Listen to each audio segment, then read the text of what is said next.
আসসালামু আলাইকুম প্রিয় শিক্ষার্থীরা, তোমাদের স্বাগত জানাই edutubebd.com-এ। আমি মোহাম্মদ তৌহিদুল আলম, তৌহিদ স্যার, গণিত শিক্ষক, শহীদ বীর উত্তম lieutenant Anwar girls college, Dhaka সেনানিবাস। প্রিয় শিক্ষার্থীরা, আজকে তোমরা যে ক্লাসটা আমার সাথে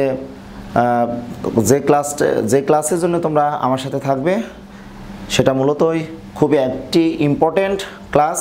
পঞ্চম শ্রেণীর প্রাথমিক গণিতের পঞ্চম অধ্যায়ে গুণিতক এবং গুণনীয়ক যে টপিক্সটা আসলেই আমরা শিক্ষকতায় পেশায় যদি বলি, সম্মানিত শিক্ষক মণ্ডলী এবং অভিভাবকবৃন্দ, আপনারা এক বাক্যেই স্বীকার করে নেবেন বা আমি এক বাক্যেই স্বীকার করে নিব, আসলে এই টপিক্সটা একটু স্পর্শকাতর এবং খুব ক্রিটিক্যাল টাইপের। তবে প্রিয় শিক্ষার্থীরা, তোমাদের ভয় পাওয়ার কোনো কারণ নেই, কারণ আমরা পঞ্চম শ্রেণীতে ধারাবাহিকভাবে প্রতিটি চ্যাপ্টার যদি সুন্দরভাবে অনুশীলনী, বিভিন্ন অনুশীলনের আগের পেজের কাজগুলো যদি কমপ্লিটলি করে আসি এবং বারবার যদি গণিতে প্র্যাকটিস করি, কারণ গণিতে প্র্যাকটিসটাই মূলত আমাদের নিয়ে যাবে আমাদের কাঙ্ক্ষিত লক্ষ্যে। সেই সাহস এবং সেই প্রেরণা যোগাতেই আমি প্রতিনিয়ত তোমাদের সামনে হাজির হই। আজকেও আমি তোমাদের সামনে হাজির হয়েছি, যেটা আমি অলরেডি বোর্ডে লিখেছি, অধ্যায় 5 গুণিতক ও গুণনীয়ক। আমি যদি তোমাদের এই পঞ্চম অধ্যায়টা ইন ডিটেলসে আলোচনা করতে চাই, সেই ক্ষেত্রে আমার মনের মতো অনেকগুলো ক্লাস তোমাদের দিতে পারবো। তবে আমাদের শিক্ষার্থীদের কথা চিন্তা করে, যেহেতু পঞ্চম শ্রেণীর শিক্ষার্থীরা, তোমাদের এখানে যে গুণিতক আছে বা গুণনীয়ক আছে বা এখানে লেখার একটি সমস্যা আমি তুলে ধরেছি প্রশ্নে, এটাও কিন্তু খুব ইম্পর্ট্যান্ট একটি প্রশ্ন। এখান থেকে তোমাদের যোগ্যতা ভিত্তিক প্রশ্ন থাকবেই।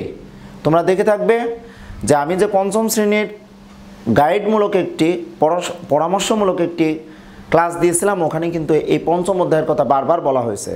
কারণ আমরা যদি এই পঞ্চম অধ্যায়ের প্রথম থেকে যদি শুরু করতে চাই, তাহলে আমরা পাবো গুণিতকটা কি।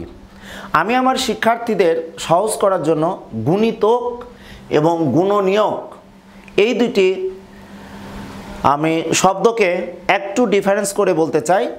গুণিতককে আমি সাধারণত শিক্ষার্থীদের তোমাদের বলবো বা বলতে চাই যে নামতার সাথে আমি তুলনা করতে পারি।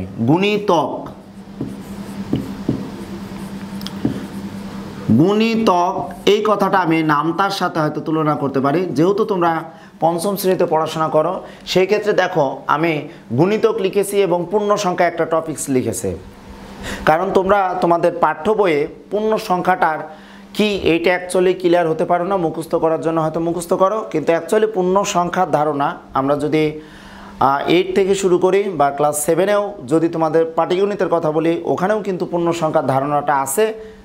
ফাইনালি ক্লাস 9-এ উঠে তোমরা বাস্তব সংখ্যার যে অংশ, বাস্তব সংখ্যার যে ক্লাসিফিকেশন, আমরা মূলদ অমূলদ সংখ্যার আলোচনাও যদি বলি, হয়তো তোমাদের এই কথাগুলো হয়তো অনেকটা জটিল লাগবে, স্যার আপনি এই পূর্ণ সংখ্যা বোঝাতে এত কিছু আলোচনা করছেন কেন? কারণ আমি একটি কথা বলবো যে আমি যদি বিবেচনা করি, আজকে আমি এখানে দাঁড়িয়ে কথা বলছি তোমাদের সামনে, আমি কোথা থেকে এসেছি এটা অবশ্যই আমাকে নিজেকে বিবেচনা করতে হবে। অনুরূপভাবে পূর্ণ সংখ্যা বলতে যদি আমরা বলি, পূর্ণ সংখ্যা কেন আমি পূর্ণ সংখ্যার কথা লিখেছি, কারণ গুণিতক বিষয়টা ক্লিয়ার হতে হলে পূর্ণ সংখ্যার বিষয়টা আমাদের জানতে হবে। পূর্ণ সংখ্যা যদি আমি বলি, আমাদের পঞ্চম শ্রেণীর শিক্ষার্থীরা, তোমরা যারা ক্লাস দেখছো, ক্লাস করছো, তাদের একটি অনুরোধই করব যে পঞ্চম শ্রেণীতে ধনাত্মক সংখ্যা অর্থাৎ পজিটিভ সংখ্যাগুলো নিয়ে আমাদের আলোচনা হয়। আমাদের এখানে মাইনাস, যদি বা বদমাসে আমরা বলি যোগ বিয়োগ, অর্থাৎ বিয়োগ চিহ্ন নিয়ে আমাদের খুব কম ব্যবহার হয় কোনো সংখ্যার আগে। এমনি আমরা আগের অধ্যায়গুলোতে আমি দেখে এসেছি যে যোগ করতে হয়, বিয়োগ করতে হয়, বিয়োগ চিহ্নটা আসলে একটু জটিল লাগে। তাহলে পূর্ণ সংখ্যা বলবো শূন্য সহ সকল ধনাত্মক, দেখো তাহলে শূন্য সহ ধনাত্মক সংখ্যা, বা আমরা পজিটিভ সংখ্যা বলবো বা যোগবোধক সংখ্যা বলবো, 0 1 2 3 4 ধনাত্মক সংখ্যা নিচ্ছি, বা 0 সহ ধনাত্মক ও ঋণাত্মক অখণ্ড। আমি যখন তোমাদের ষষ্ঠ অধ্যায় আলোচনা করব তখন খণ্ডাংশ বা ভগ্নাংশটা কি, ভগ্নাংশের ক্লাসিফিকেশন কি, বা ক্লাস 4-এ তোমরা ভগ্নাংশ পেয়েছো, যেটাকে আমি বলছি ভগ্নাংশ। ওকে, এটাকে ভগ্নাংশ বা এটাকে খণ্ডাংশ বলা যায়। ভগ্নাংশ বা আমরা খণ্ডাংশ বলতে পারবো, ভাঙা অংশ বা খণ্ডাংশ, খণ্ড করে যে অংশ পাওয়া যায়। তাহলে আমি পূর্ণ সংখ্যার বিষয়টা ক্লিয়ার করার জন্য আমাকে ইন ডিটেলসে যেতে হচ্ছে। পূর্ণ সংখ্যা বলছি যে 0 সহ সকল ধনাত্মক, এগুলোকে আমি বলবো ধনাত্মক সংখ্যা, বা এটাকে আমি আরেকটা কথা বলতে পারি যোগবোধক সংখ্যা,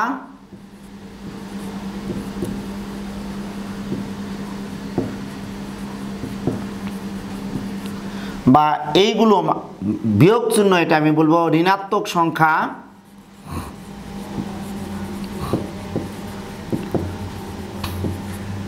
বা আমি যদি বলি বিয়োগ বোধক সংখ্যা, যেগুলো আমাদের কখনো ভগ্নাংশ বা খণ্ডাংশ থাকবে না, অর্থাৎ 0 সহ সকল ধনাত্মক ও ঋণাত্মক সংখ্যা সমূহকে পূর্ণ সংখ্যা বলে। তোমরা তোমাদের বইয়ের প্রথম পেজেই দেখবা লেখা আছে কয়ের গুণিতক, এবং লেখা আছে কয়ের সাথে যে কোনো পূর্ণ সংখ্যার গুণ করলে যে সংখ্যাগুলো পাবো, বা যে কোনো সংখ্যাকে আমরা যদি পূর্ণ সংখ্যা দ্বারা গুণ করি তাহলে প্রাপ্ত সংখ্যাগুলোকে ওই প্রদত্ত সংখ্যার আমরা কি বলবো, গুণিতক। অর্থাৎ আমি লিখেছি নামতা যদি বলি 3 একে 3, 3কে আমি যদি 2 দ্বারা গুণ করি 3 দুগুণে 6, আবার 3কে যদি আমি 3 দ্বারা গুণ করি 3 3কে 9, 3কে যদি আমি 4 দ্বারা গুণ করি, অর্থাৎ এটা যদি আমি ক্লিয়ারলি একটু লিখতে চাই যে নামতার কথা কেন বললাম, 3কে আমি 1 দ্বারা গুণ করলে 3 একে 3, 3কে যদি আমি 2 দ্বারা গুণ করি 3 দুগুণে 6, 3কে যদি 3 দ্বারা এভাবে গুণ করতে চাই 3 3কে 9, তাহলে তোমরা একটু খেয়াল করো যে আমি এই যে এক সংখ্যা থেকে পূর্ণ সংখ্যা আমরা পাচ্ছি কত বলো তো, 1 থেকে। আমাদের এই ক্লাস 5-এ যে অঙ্কগুলো আমরা মূলত পূর্ণ সংখ্যা 1 থেকেই আমরা গুণ করতে শুরু করছি, যার কারণে আমরা নামতা পড়ি, আমরা কখনো নামতা এভাবে পড়ি না -2 একে -2 বা -3 একে -3, এভাবে আমরা কখনো নামতা পড়ি না। পূর্ণ সংখ্যা যদিও বা -2 -3 বা 0, বা আমি যদি এটাকে এইভাবে বলতাম 3 গুণ 0 তাহলে হতো 0। অর্থাৎ আমার গুণিতকের ধারণা বলতে আমাকে মনে রাখতে হবে যে কোনো একটি সংখ্যাকে যদি পূর্ণ সংখ্যা দ্বারা আমরা গুণ করি তাহলে প্রাপ্ত গুণফলকে, যেমন এখানে দেখো 3কে 1 দ্বারা গুণ করেছি 3 একে 3, 3কে 2 দ্বারা গুণ করেছি 3 দুগুণে 6, 3কে 3 দ্বারা গুণ করেছি 3 3কে 9। তাহলে এখানে আমাদের পূর্ণ সংখ্যা বলতে আমরা এই 1 2 3 এই সংখ্যাগুলোকে আমরা বলবো পূর্ণ সংখ্যা। তাহলে আমরা পূর্ণ সংখ্যাটা কেন বলবো, কারণ ষষ্ঠ অধ্যায়ে যখন আমরা মিশ্র ভগ্নাংশ করব তখনও বলবে যে কোনো একটি পূর্ণ সংখ্যার সাথে যদি প্রকৃত ভগ্নাংশ যোগ করা হয় তাহলে সেটা আমাদের মিশ্র ভগ্নাংশ। আমাদের ক্লাস 5-এ এক একটা অধ্যায় পরবর্তী প্রত্যেকটা অধ্যায়ের সাথে রিলেটেড, যার কারণে আমরা পঞ্চম অধ্যায়ে পূর্ণ সংখ্যা নিয়েই আমরা শুরু করছি যে কোনো একটি সংখ্যাকে বা যে কোনো সংখ্যাকে যদি আমরা পূর্ণ সংখ্যা দ্বারা গুণ করি তাহলে প্রাপ্ত গুণফলকে আমরা বলবো ওই সংখ্যার গুণিতক, এবং যে গুণফলটা আমরা পাবো এই গুণফলটা অবশ্যই আমার 3 দ্বারা নিঃশেষে বিভাজ্য হতে হবে। অর্থাৎ 3কে যদি আমি যদি বলি 10 দ্বারা গুণ করি তাহলে আমরা পাবো 3 10 30, তাহলে 30 অবশ্যই আমার 3 দ্বারা বিভাজ্য হতে হবে, 3 একে 3 বা 3 10 30। বা আমি যদি 30কে বলি, 30কে যদি আমি 5 দ্বারা ভাগ করি তাহলে আমি বলবো 30 হচ্ছে 5-এর গুণিতক, বা এখানে 30 হচ্ছে 6-এর গুণিতক, বা আমি যদি বলি 30 হচ্ছে 10-এর গুণিতক। অর্থাৎ কোনো একটি সংখ্যা যদি কোনো নির্দিষ্ট সংখ্যা দ্বারা নিঃশেষে বিভাজ্য হয় তাহলে ওই প্রদত্ত সংখ্যাটিকে যে সংখ্যা দ্বারা ভাগ করা যাবে ওই গুণফলটিকে বলা হবে নির্দিষ্ট সে সংখ্যার গুণিতক। অর্থাৎ আমি 3কে 10 দ্বারা আমি গুণ করেছি, গুণ করে গুণফল পেয়েছি আমি কত 30। তাহলে আমি অ্যাট এ টাইমে 30কে আমি 10-এর গুণিতক বলতে পারবো, অ্যাট এ টাইমে 30কে আমি 3-এরও গুণিতক বলতে পারবো। কারণ 30 যে সংখ্যাটি পেলাম গুণফল, এটা 3 দ্বারা বিভাজ্য হচ্ছে। বা আমি যদি এটা উল্টাভাবে তোমাদের দেখাতাম যে 10 দ্বারা যদি আমরা ভাগ করতাম ভাজ্য ভাজকের বিষয়টা দিয়ে, তাহলে আমরা বলতে পারতাম 30 10-এরও গুণিতক। অর্থাৎ আমি যদি নর্মালি বলতে চাই যে ক এর গুণিতক সমান ক এর সাথে যে কোনো পূর্ণ সংখ্যার গুণফল, ক এর সাথে যে কোনো পূর্ণ সংখ্যার গুণফল, যেটা তোমাদের বইয়ে দেওয়া আছে। আমরা ক্লাস নিতে গেলে অনেক স্টুডেন্টই তোমরা পূর্ণ সংখ্যা কি এটা প্রশ্ন করলে হয়তো আমরা তখন এড়িয়ে যাই। অবশ্যই আমরা এড়িয়ে যাব না, কারণ এখন বিজ্ঞানের যুগ চলে এসেছে, মাল্টিমিডিয়ার যুগ চলে এসেছে। ক্লাস 2, 3, 4, 5, 6-এ ম্যাথমেটিক্যাল টার্মগুলো আসলে খুবই স্ট্যান্ডার্ড লেভেলে চলে এসেছে। আমাদের শিক্ষক মণ্ডলীদের অবশ্যই শিক্ষার্থীদের যে প্রশ্ন থাকবে, প্রশ্নগুলো এড়িয়ে না যে যতটুকু আমরা জানি পারি সেগুলো আমরা তাদের বোঝানোর চেষ্টা করব, শেখানোর চেষ্টা করব। তাহলে আজকে আমি এই গুণিতক নিয়ে আলোচনা করেছি। যদি বা এই অধ্যায়টা গুণিতক এবং গুণনীয়ক, তাহলে গুণিতক আমি বলেছি যে কোনো একটি সংখ্যাকে যদি যে কোনো পূর্ণ সংখ্যা দ্বারা যদি গুণ করি, তাহলে প্রাপ্ত গুণফলটিকে ওই প্রদত্ত সংখ্যাটা আমরা বলবো গুণিতক। অর্থাৎ গুণিতক যদি বলে, এখানে যেমন আমি লিখেছি যে ক এর গুণিতক, তাহলে ক এর গুণিতক বলতে ক গুণ 1, ক গুণ 2, ক গুণ 3। এটা একটি আক্ষরিক প্রতীক, যেটা আমি গত ক্লাসে তোমাদের চতুর্থ অধ্যায়ে বলেছিলাম গাণিতিক বাক্য বা গাণিতিক প্রতীক। এখানে দেখো 3 এর গুণিতক আমি 5টা লিখতে পারবো। 3কে ধারাবাহিকভাবে 1 দ্বারা গুণ করব, 3কে 2 দ্বারা গুণ করব। ওভারঅল আমি যদি বলতে চাই গুণিতক বলতে আমি কিন্তু লিখেছিলাম নামতা। গুণিতককে আমরা একটি নামতার সাথে তুলনা করতে পারবো। ওকে, যে কোনো সংখ্যাকে আমরা ধারাবাহিকভাবে যদি পূর্ণ সংখ্যা দ্বারা গুণ করি, তাহলে ওই সংখ্যাটাই হবে প্রদত্ত সংখ্যার একটি গুণিতক। তাহলে আসো আমরা যদি এটার সাথে একটু কম্পেয়ার করি, আমি কিন্তু লিখে দিয়েছি দেখো অলরেডি তোমাদের বোর্ডে। গুণিতকের বিষয়টা ক্লিয়ার হতে হবে, কারণ আমরা অনেক সময় লসাগুটা করার সময় বা গসাগু করার সময় তোমাদের প্রশ্ন করলে লসাগুটা বড় না গসাগুটা বড়, তোমরা অনেক সময় এটা নিয়ে একটু কনফিউজড হয়ে যাও।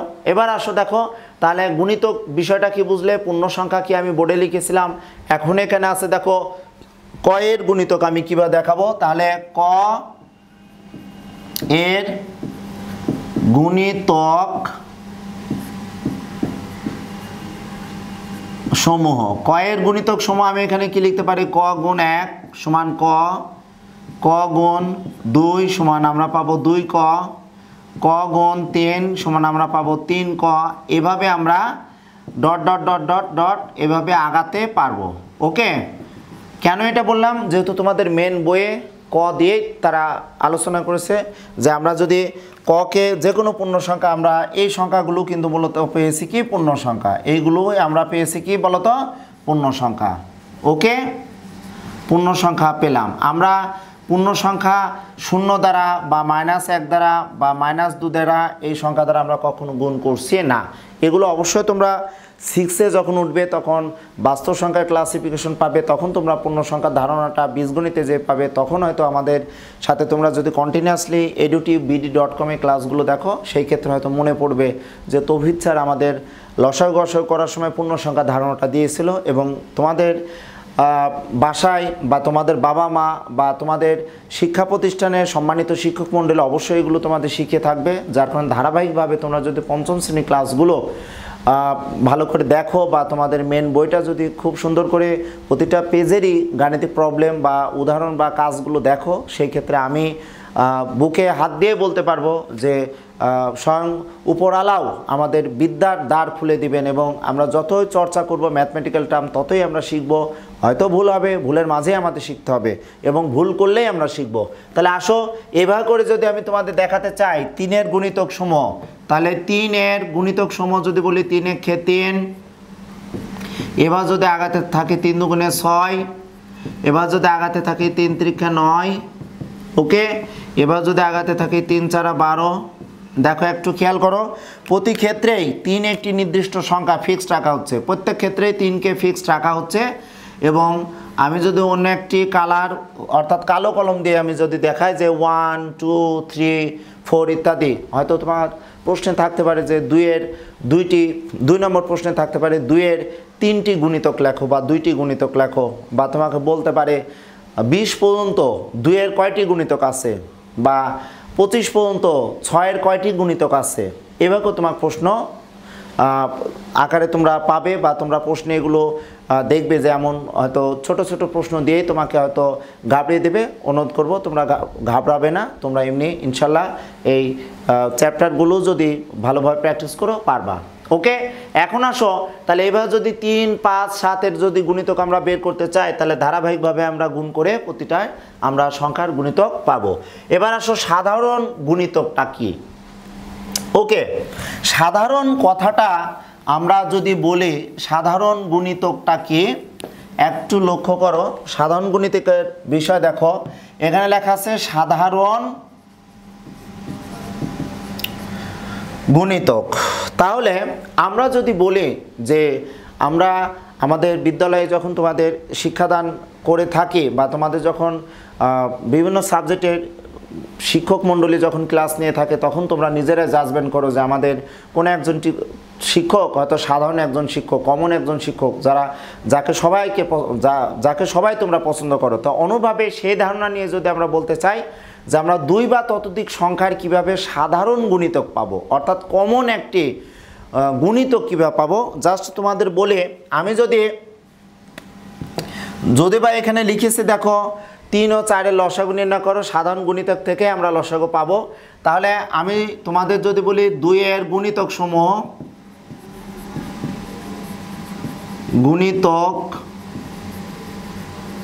সমূহ, তাহলে 2-এর গুণিতক 2 একে 2, 2 দুগুণে 4, 3 দুগুণে 6, 4 দুগুণে 8, 5 দুগুণে 10, 6 দুগুণে 12, এভাবে আমাদের dot dot dot dot dot dot অসীমে চলতে থাকবে। 2-এর গুণিতক সমূহ নামতা যেটা আমি বলছি অসীমে তোমাদের গুণিতক সমূহ চলবে। এবার যদি আমি 3-এর গুণিতক সমূহ বলতে চাই, 3-এর গুণিতক সমূহ যদি আমি পেতে চাই তাহলে কত, 3 একে 3, 3 দুগুণে 6, 3 তিরিকে 9, 3 চারা 12, 3 পাঁচে 15, এভাবে আমরা আস্তে আস্তে গুণিতক সমূহ পেতে পারি। তবে একটি কথাই দেখো, আমি লাল কালের কলম ইউজ করেছি যে সাধারণ গুণিতক আমি কোনগুলো পাবো। নর্মালি দেখো কালো কলম দিয়ে গুণিতক সমূহ লিখেছি, 2-এর গুণিতক লিখেছি, 3-এর গুণিতক লিখেছে। তাহলে সাধারণ গুণিতক কিভাবে পাবো আমরা দেখি তো। 1, 2, 4, 6, 3, 6, এইখানে দেখো 6 একটি সাধারণ 2টি সংখ্যার ভিতরে একটি গুণিতক পেলাম, একটি পেলাম সাধারণ গুণিতক। ওকে, এখন যদি আরেকটু মুভ করতে চাই, 3 তিরিকে 9, 4 দুগুণে 8, আবার আরেকটি সংখ্যা আমরা পেয়ে যাচ্ছি। একটু খেয়াল করো। এরপরেও যদি তোমরা আরেকটু বলতে চাও যে 6 দুগুণে 12, সরি এখানে একটু 5 দুগুণে 10, 5 দুগুণে 10, 6 দুগুণে 12, আমরা যদি 7 দুগুণে 14 এবার দিতে থাকি তাহলে একটু লক্ষ্য করো যে 2-এর গুণিতক অর্থাৎ 2কে যদি ধারাবাহিকভাবে পূর্ণ সংখ্যা দ্বারা যদি আমরা গুণ করতে থাকি, এভাবে অসীম সংখ্যা পর্যন্ত আমরা পাবো। অনুরূপভাবে 3-এর গুণিতক সমূহ যদি আমরা পেতে চাই তাহলে 3কে আমরা পূর্ণ সংখ্যা দ্বারা গুণ করলে অসীম সংখ্যক আমরা গুণিতক পাবো। সেই ক্ষেত্রে আমি যদি এই পর্যন্ত একটু এরপরেও আরও গুণিতক সমূহ আছে, সেই ক্ষেত্রে আমি যদি বিবেচনা করি যে এখানে 2 এবং 3-এর সবচেয়ে ছোট গুণিতক আমি পাচ্ছি 6, এরপরে যদি দ্বিতীয় গুণিতক বলি তাহলে পাচ্ছি 12, এরপরে যদি আমি আরেকটু গুণিতক পেতে চাই 3, 6, 18, তাহলে 9 দুগুণে 18 পাবো। এভাবে যদি তোমাকে প্রশ্ন করা হয় বা প্রশ্নে দেওয়া হয় যে 2-এর ক্ষুদ্রতম 2টি গুণিতক সমূহ লেখো, 2-এর 2টি ক্ষুদ্রতম গুণিতক সমূহ লেখো, অলরেডি 2 ও 3-এর 2টি ক্ষুদ্রতম গুণিতক লিখো। তো দেখো 2 এবং 3-এর এখানে 6, 6 একটি কমন সাধারণ গুণিতক পেলাম, আবার এখানে পেলাম 12, 12, তাহলে সাধারণ গুণিতক পেলাম। এভাবে করে প্রশ্ন যদি আসে, আমরা যদি একটু জটিল প্রশ্ন করি, সেই ক্ষেত্রে হয়তো তোমরা অনেকটাই ভুলে যাবে যে স্যার আমরা এইভাবে কীভাবে পাবো। তোমাদের একটি জিনিস মনে রাখতে হবে, দুই বা ততোধিক সংখ্যার অনেক সময় আমরা সাধারণ গুণিতক নির্ণয় করতে দিই। সাধারণ গুণিতক বললে তোমরা তাহলে দুই বা ততোধিক সংখ্যা ধারাবাহিকভাবে এক থেকে শুরু করে পূর্ণ সংখ্যা দ্বারা গুণ করতে থাকবে।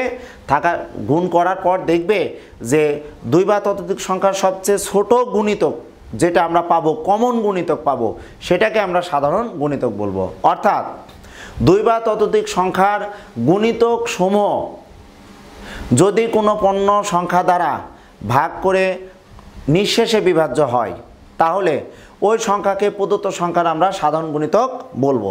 অর্থাৎ আমি এখানে বলতে চাচ্ছি 12 আমাদের সাধারণ 12 আমরা গুণিতক সমূহ পেয়েছিলাম, 2 এবং 3-এর গুণিতক সমূহের ভিতরে আমরা 12টি সংখ্যা পেয়েছিলাম। 12কে যদি এখন আমি 6 দ্বারা ভাগ করি, 6 দুগুণে 12, তাহলে আমি বলতে পারবো 12 হচ্ছে আমার 6 দ্বারা যেহেতু নিঃশেষে বিভাজ্য হয়েছে তাহলে 6-এর একটি গুণিতক আমি 12 বলতে পারবো।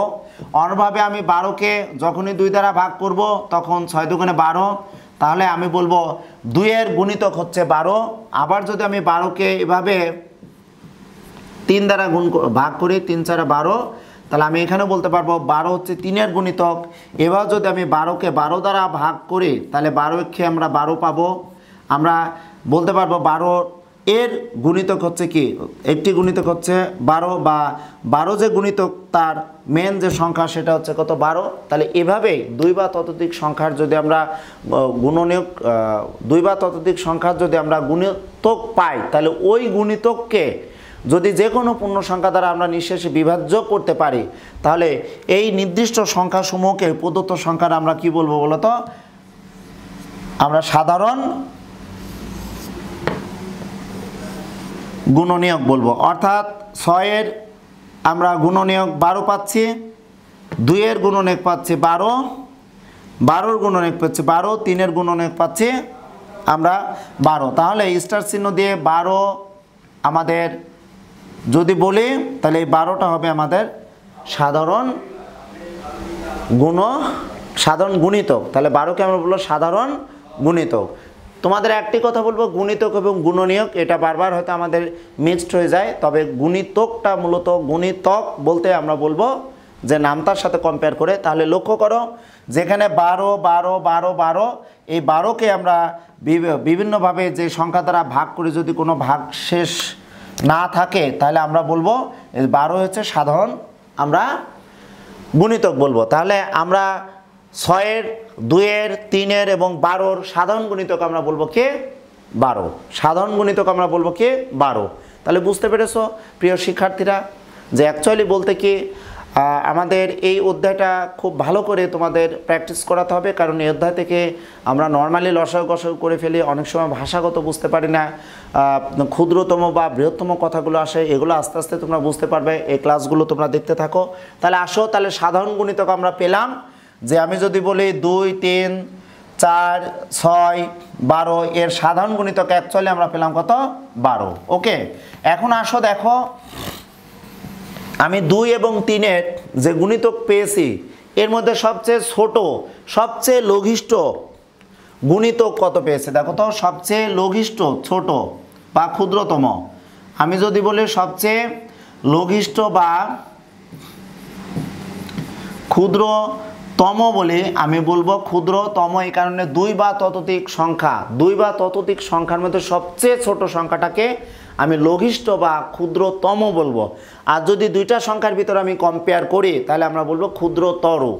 তাহলে এখানে যেহেতু আরও অনেক গুণিতক আছে, ধারাবাহিকভাবে চলতে আছে, সেই ক্ষেত্রে আমরা এখানে ক্ষুদ্রতমই বলবো বা এটাকে লঘিষ্ঠকরণ বা লঘু ছোট্টকরণ। তাহলে এখানে লঘিষ্ঠ সাধারণ গুণিতকটা কি, যেটা খুবই ইম্পর্টেন্ট, লসাগু, এটা সংক্ষিপ্ত রূপ। যে আমরা লঘিষ্ঠ সাধারণ গুণিতক যেটা বলছি, দেখো এখানে লঘিষ্ঠ সাধারণ গুণিতক, এখান থেকে যদি আমি এই লঘিষ্ঠ ল নিলাম, ওকে, আর সাধারণের দন্তের স নিলাম, আর একটু খেয়াল করো এখানে আমি নিলাম গুণিতকের গয় হ্রস্ব। তাহলে দেখো সাধারণ গুণিতক থেকেই আমরা পাচ্ছি লঘিষ্ঠ সাধারণ গুণিতক। অর্থাৎ আমরা যে কোনো 2 বা ততোধিক সংখ্যার গুণিতক সমূহ আমরা বের করব, করার পরে আমরা দেখব কোন সাধারণ গুণিতকটা 2 বা ততোধিক সংখ্যার ভিতর সবচেয়ে ছোট। দেখো এখানে পেয়েছি কত, আমরা 6 পেয়েছি। এখানে যদি আমি আরেকটি সংখ্যা 6 নিতাম, যে 6 এর গুণিতক সমূহ, তাহলে আমরা এখানে কি লিখতাম, 6 কে 6, 6 দুগুণে 12, 3 6 18 ডট ডট ডট ডট। তাহলে আমরা আরেকটু যদি এক্সপ্লেন করি, তাহলে সেই ক্ষেত্রে দেখো আমরা পাচ্ছি কত, 2 3 6 এর লঘিষ্ঠ সাধারণ গুণিতক। অর্থাৎ 2 কে 3 কে 6 কে যদি আমরা ধারাবাহিকভাবে পূর্ণ সংখ্যা দ্বারা গুণ করি, পূর্ণ সংখ্যা দ্বারা গুণ করার পরে যে গুণিতকগুলো পাবো, এর মধ্যে সবচেয়ে ছোট হচ্ছে আমাদের 6। যার কারণে লঘিষ্ঠ সাধারণ গুণিতক বলতে আমরা সাধারণ গুণিতকগুলোর মধ্যে যে গুণিতকটা সবচেয়ে ছোট কমন আকার আছে, সাধারণ বলতে তো আমাদের কমন বলেছে, সাধারণ গুণিতক, লঘিষ্ঠ সাধারণ গুণিতক অর্থাৎ লসাগু, 2 বা ততোধিক সংখ্যার সাধারণ গুণিতকগুলোর মধ্যে সবচেয়ে ছোট বা ক্ষুদ্রতম গুণিতককেই আমি প্রদত্ত সংখ্যাগুলোর আমি লসাগু বলবো। ওকে, তাহলে প্রিয় শিক্ষার্থীরা, লঘিষ্ঠ সাধারণ গুণিতক এখানে লসাগু আমরা কীভাবে করব, এখানে 2 4 8, এই 2 4 8-এর অবশ্যই তোমরা বলতে পারো স্যার আমরা এভাবে ছাড়াও কি লসাগু অন্য নিয়মে বের করতে পারবো? অবশ্যই আমরা বের করতে পারবো। আমরা পরবর্তী যখন ক্লাসগুলো নিব সেই ক্ষেত্রে লসাগু অসাগু একসাথে মিক্সড করে যখন যোগ্যতা ভিত্তিক প্রশ্ন আসবে তখন তোমরা বুঝতে পারবে যে আমরা এই নিয়মে স্যার অন্য নিয়মে করতে পারবো কিনা। এটা একদম বেসিক ধারণা দিয়ে তোমাদের আমি ক্লাসগুলো নিচ্ছি। এখন আসো এখানে আমি 2 4 এবং 8-এর আমি লসাগু বের করব, 2 4 এবং 8-এর। তাহলে 2 এর গুণিতক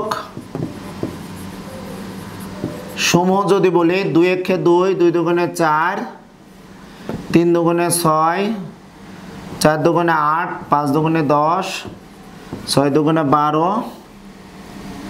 7 দুগুণে 14, 8 দুগুণে 16, 9 দুগুণে 8 দুগুণে 16, 9 দুগুণে 18, 10 দুগুণে 20। এবার ডট ডট ডট ডট দিতে থাকি। আমরা একটু দেখি, এরপরে আমরা 4 নিব, অর্থাৎ 2 4 ও 8-এর লসাগু নির্ণয় করব। এর লসাগু নির্ণয়, ওকে, এত লসাগু নির্ণয়। তো লক্ষ্য করো, তাহলে আমরা 4-এর যদি গুণিতক সমূহ বের করতে চাই, তাহলে 4 1 4, 4 দুগুণে 8, 3 4 12,